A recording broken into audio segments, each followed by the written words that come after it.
존경하는 여러분, 저는 오랜 기간 심장질환 환자분들을 진료해온 의료인입니다.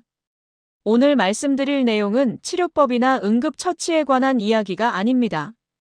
특히 혼자 지내는 시간이 많은 어르신들께 심장이 위험해지기 전 어떤 신호를 보내는지를 차분하게 설명드리려 합니다. 많은 분들이 심장마비는 갑자기 쓰러지면서 시작된다고 생각하십니다. 하지만 실제 의료 현장에서 마주하는 경우를 보면 대부분은 그 전에 아주 짧고 애매한 신호가 먼저 나타납니다.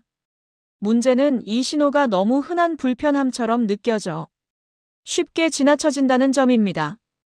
예를 들어 이런 상황입니다. 새벽이나 이른 아침, 특별한 이유 없이 잠에서 깨어납니다.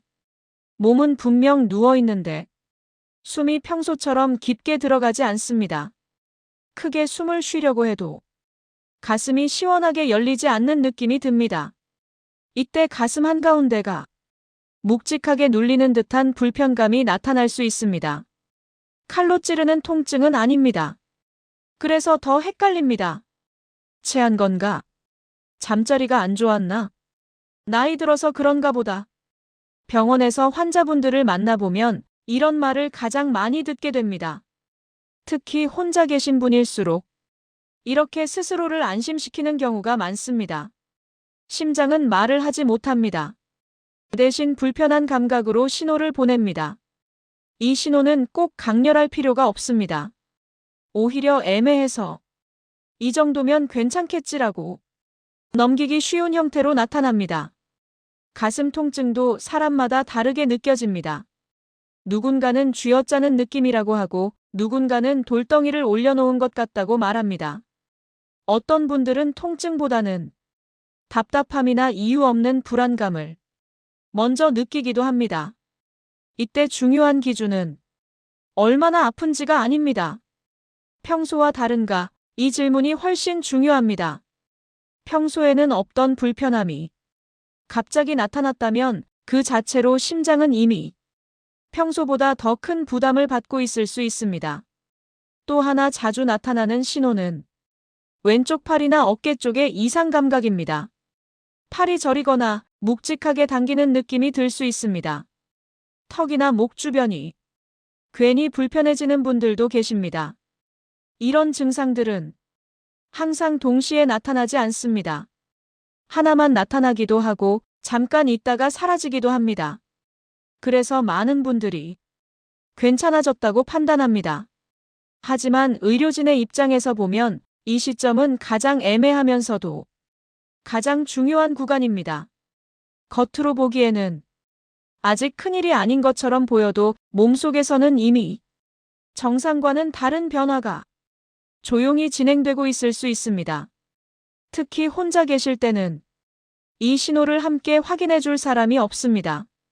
누군가 옆에 있으면 얼굴이 안 좋아 보인다. 숨 쉬는 게 이상하다. 이런 말을 들을 수 있지만 혼자 있으면 모든 판단을 스스로 내려야 합니다. 심장은 밤이나 새벽 시간대에 더 취약해지는 경우도 있습니다. 몸이 휴식 상태에 있다가 갑자기 부담을 받으면 증상이 조용히 시작될 수 있기 때문입니다. 의료 현장에서 보면 이 시간대에 불편함을 느끼고도 아침까지 기다려보자. 조금 쉬면 괜찮아지겠지라고 생각하신 분들이 적지 않습니다. 하지만 심장은 기다려준다고 회복되는 장기가 아닙니다. 신호를 보낸다는 것에는 분명한 이유가 있습니다. 오늘 이 부분에서 꼭 기억하셨으면 하는 점은 이것입니다. 심장마비는 크게 아프기 전에 이미 시작되는 경우가 많다. 그리고 혼자 있을 때 느껴지는 작은 이상 신호는 절대 가볍게 넘길 일이 아니다. 이 인식 하나만으로도 앞으로 이어질 이야기의 의미는 완전히 달라질 수 있습니다. 문제는 통증이 아니라 혼자라는 상황입니다. 이런 신호가 나타났을 때 상황을 더 어렵게 만드는 요소가 하나 있습니다. 바로 혼자라는 조건입니다. 의료 현장에서 보면 같은 증상이라도 혼자 느낀 경우와 누군가 곁에 있을 때 느낀 경우는 이후의 흐름이 전혀 다르게 진행되는 일이 많습니다. 그 이유는 단순합니다. 사람은 아플 때 객관적인 판단을 하기 어렵기 때문입니다. 특히 심장과 관련된 불편함은 통증보다 불안과 혼란을 먼저 불러오는 경우가 많습니다. 숨이 답답해지면 생각이 짧아집니다. 머릿속이 복잡해지고 판단이 늦어집니다. 이때 옆에 누군가 있으면 이상한데? 얼굴이 안 좋아 보여. 이런 말 한마디가 상황 인식을 빠르게 만듭니다. 하지만 혼자 있을 때는 그 역할을 해줄 사람이 없습니다. 모든 판단을 자기 자신에게서만 끌어내야 합니다. 그래서 많은 분들이 이런 생각을 하게 됩니다. 아직 참을 수 있다. 조금만 더 지켜보자. 괜히 큰일로 만들 필요는 없겠다. 의료진의 입장에서 보면 이 과정이 가장 안타까운 부분입니다. 왜냐하면 이 시점은 이미 몸이 신호를 보낸 뒤이기 때문입니다. 심장은 문제가 생기면 곧바로 멈추는 장기가 아닙니다. 처음에는 버티려고 합니다. 혈류를 유지하려고 애쓰고 리듬을 맞추려 노력합니다. 그 과정에서 사람은 아직 괜찮다고 느끼게 됩니다. 하지만 그 괜찮음은 정상 상태와는 다릅니다. 이미 심장은 평소보다 더 큰 부담을 안고 일을 하고 있는 상태입니다. 특히 혼자 계실 때는 몸의 자세 변화도 중요해집니다. 불편함을 느끼면 자세를 바꾸거나 다시 눕는 분들이 많습니다. 잠깐 쉬면 나아지겠지라는 기대 때문입니다. 문제는 이때 증상이 잠시 약해질 수 있다는 점입니다. 이런 변화는 상황이 좋아졌다는 신호라기보다 몸이 잠시 균형을 맞춘 결과일 수 있습니다. 의료 현장에서 보면 2단계에서 시간을 보내다가 다시 불편함이 강해지는 경우가 적지 않습니다. 그때는 이미 처음보다 상황이 더 진행된 상태인 경우도 있습니다. 또 하나 주의해야 할 점은 시간에 대한 감각이 흐려진다는 것입니다. 혼자 있을 때는 몇 분이 지나갔는지, 얼마나 시간이 흘렀는지 정확히 느끼기 어렵습니다. 숨이 불편하고 가슴이 답답하면 시계나 휴대전화를 확인하는 것조차 번거롭게 느껴질 수 있습니다. 그 사이에 중요한 시간이 흘러갑니다. 의료진이 자주 듣는 말 중 하나가 생각보다 시간이 많이 지나 있었어요입니다. 환자분 본인은 잠깐이라고 느꼈지만 실제로는 꽤 긴 시간이 흘러 있었던 경우입니다. 이처럼 혼자 있는 상황은 증상 자체보다 판단을 늦추는 환경을 만듭니다. 그 환경 속에서 사람은 본능적으로 위험을 축소해서 해석하려 합니다. 이 과정은 특정한 사람만의 문제가 아닙니다. 연령, 성별, 성격과 관계없이 누구에게나 나타날 수 있는 아주 자연스러운 반응입니다. 의료 현장에서 반복해서 보게 되는 것은 이런 흐름이 결국 한 지점으로 모인다는 사실입니다. 조금 덜하는 선택이 상황을 더 복잡하게 만든다는 점입니다. 2단계까지 오면 몸이 보내는 신호는 처음보다 분명해지기 시작합니다. 그리고 사람은 그제서야 이건 단순한 불편함이 아니었구나 라고 느끼게 됩니다. 이제부터는 같은 신호를 느끼고도 서로 다른 선택을 하게 된 사람들의 이야기가 자연스럽게 이어집니다. 여러분께서는 같은 신호, 다른 선택을 하고 계십니다. 의료 현장에서 오래 일하다 보면 비슷한 증상을 겪고도 이후의 흐름이 전혀 다르게 흘러가는 경우를 수없이 보게 됩니다. 그 차이는 대개 병의 크기나 체력의 문제가 아니라 어떤 순간에 어떤 선택을 했느냐에서 시작됩니다. 한 어르신의 사례를 말씀드리겠습니다. 70대 초반의 남성분이었습니다. 혼자 지내는 시간이 많았고 평소에는 비교적 건강하다고 생각하던 분이었습니다. 어느 날 새벽 잠에서 깨어났을 때 가슴이 묵직하게 답답한 느낌이 들었습니다. 숨도 평소처럼 편하지 않았다고 합니다. 통증이 아주 심한 것은 아니었습니다. 그래서 처음에는 잠결에 그럴 수도 있지 라고 생각하셨습니다. 자세를 바꿔보고 물도 한 모금 마셔보았습니다. 하지만 불편함은 완전히 사라지지 않았습니다. 이때부터 머릿속에서 여러 생각이 오가기 시작합니다. 지금 병원에 갈 정도는 아닌 것 같은데 괜히 호들갑 떠는 건 아닐까? 조금만 더 지켜보자. 이런 생각은 아주 자연스럽습니다. 의료진의 눈으로 봐도 2단계에서 스스로를 설득하려는 마음은 이해할 수 있는 반응입니다. 문제는 이 선택이 반복된다는 점입니다. 조금 기다렸다가 다시 한 번 더 기다립니다. 그 사이에 시간은 흘러가고 몸의 상태도 조금씩 변합니다. 비슷한 시기에 또 다른 어르신이 있었습니다. 연령도 비슷했고 처음 느낀 증상도 크게 다르지 않았습니다. 이분 역시 혼자 계셨습니다. 가슴이 답답하고 숨이 평소보다 불편했지만 이분은 한 가지를 기준으로 삼으셨습니다. 이 느낌이 내가 지금까지 겪어본 것과 같은가? 조금 생각해보니 비슷한 경험이 떠오르지 않았다고 합니다. 그래서 더 이상 스스로를 설득하지 않기로 마음먹으셨습니다. 두 분 모두 처음에는 큰 통증이 없었습니다. 차이는 그 불편함을 어디까지 중요하게 받아들였느냐였습니다. 의료 현장에서 보면 이 지점이 가장 결정적인 갈림길이 됩니다. 아직 상황이 완전히 악화되지는 않았지만 그렇다고 안전하다고 말할 수도 없는 아주 미묘한 구간입니다. 심장은 이 시점에서도 계속 신호를 보냅니다. 호흡이 더 불편해지거나 가슴의 압박감이 조금 더 분명해지기도 합니다.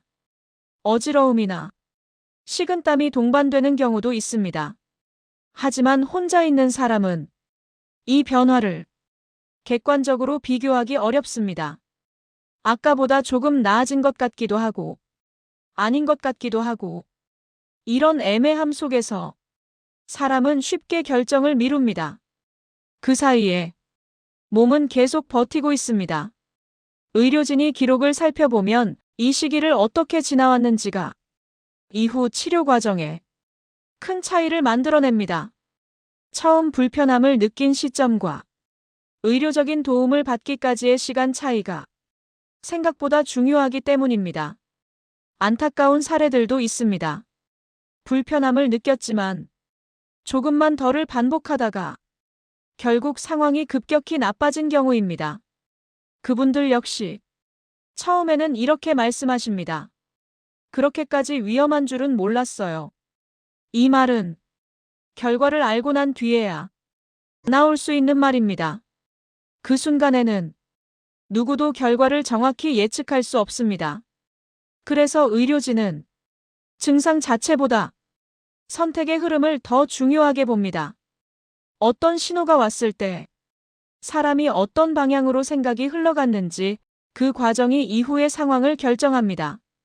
지금까지 말씀드린 이야기는 특정한 개인의 문제가 아닙니다. 혼자 있을 때라면 누구나 겪을 수 있는 아주 현실적인 장면들입니다. 이제 이야기는 자연스럽게 한 가지 질문으로 모입니다. 이런 상황에서 의료진은 무엇을 가장 중요하게 보며 어떤 기준으로 판단하기를 바라는가? 그 기준이 앞으로의 흐름을 완전히 다르게 만들 수 있습니다. 의료진이 가장 중요하게 보는 한 가지 기준이 있습니다. 의료 현장에서 오래 일하다 보면 가장 자주 떠오르는 장면이 있습니다. 환자분이 병상에 누워 계시고 조금 숨을 고르신 뒤 이렇게 말씀하시는 순간입니다. 그때는 그렇게까지 큰일인 줄 몰랐어요. 이 말은 누구의 잘못을 따지기 위한 말이 아닙니다. 그 순간에 있었던 판단이 얼마나 어려운 것이었는지를 의료진도 잘 알고 있기 때문입니다. 심장과 관련된 문제는 눈으로 보이지 않습니다. 상처처럼 드러나지도 않고 열처럼 바로 수치로 나타나지도 않습니다. 그래서 사람은 자신의 느낌에 의존할 수밖에 없습니다. 이때 의료진이 가장 중요하게 보는 기준은 의외로 단순합니다. 평소와 다른가? 가슴 통증이 얼마나 강한지, 숨이 얼마나 막히는지를 정확히 설명하지 못하셔도 괜찮습니다. 대신 스스로에게 이 질문을 던져보셔야 합니다. 이 느낌이 내가 지금까지 살아오면서 익숙했던 불편함과 같은가? 만약 그렇지 않다면 그 자체로 이미 주의가 필요한 신호일 수 있습니다. 특히 혼자 계실 때는 이 기준이 더 중요해집니다. 옆에서 대신 판단해줄 사람이 없기 때문에 자기 자신이 유일한 관찰자가 됩니다. 의료 현장에서 보면 결과가 크게 달라진 분들은 대부분 이런 공통점이 있습니다. 증상을 정확히 설명하지는 못했지만 뭔가 다르다는 느낌을 무시하지 않았다는 점입니다. 반대로 안타까운 경우를 살펴보면 대부분 이렇게 흘러갑니다. 처음에는 애매한 불편함, 그 다음에는 스스로를 설득하는 과정, 그리고 시간이 흐른 뒤 상황이 분명해졌을 때의 후회입니다.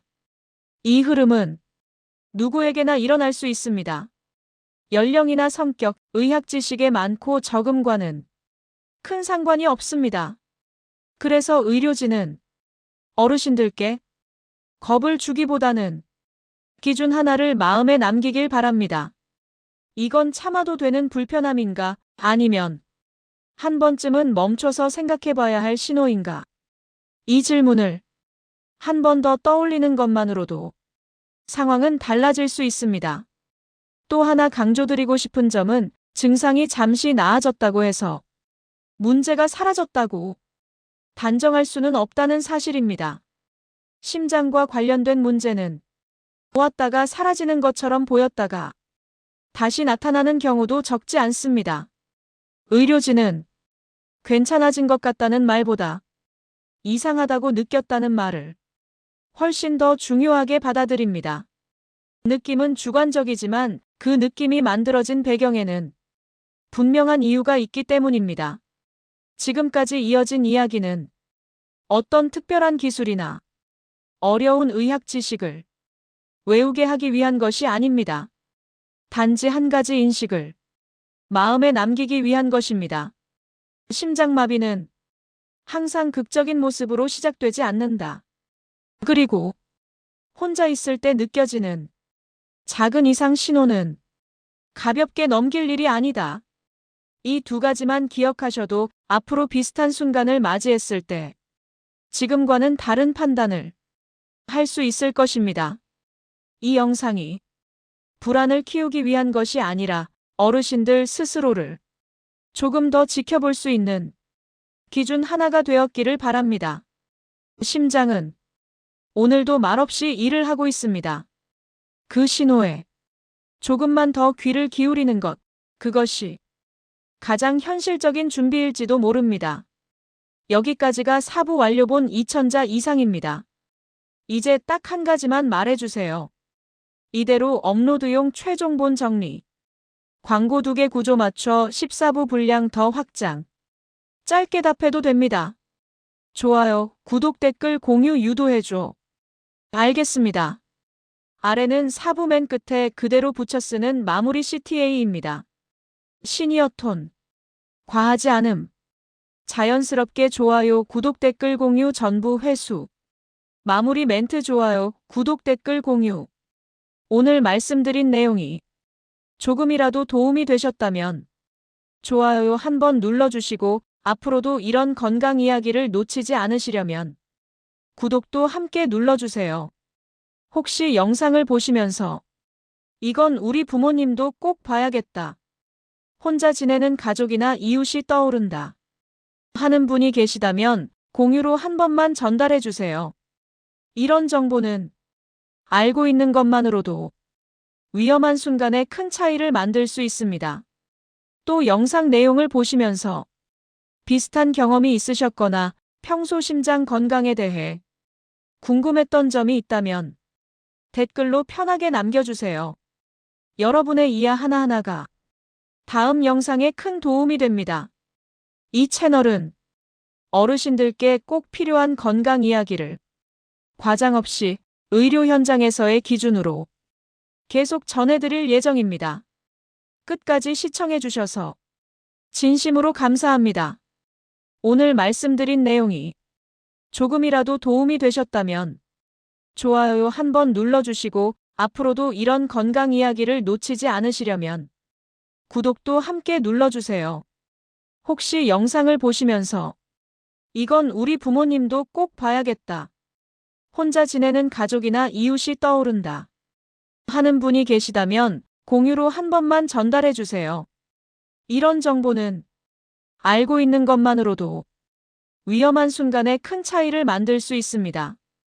또 영상 내용을 보시면서 비슷한 경험이 있으셨거나 평소 심장 건강에 대해 궁금했던 점이 있다면 댓글로 편하게 남겨주세요.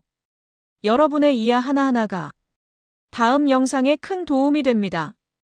이 채널은 어르신들께 꼭 필요한 건강 이야기를 과장 없이 의료 현장에서의 기준으로 계속 전해드릴 예정입니다. 끝까지 시청해주셔서 진심으로 감사합니다.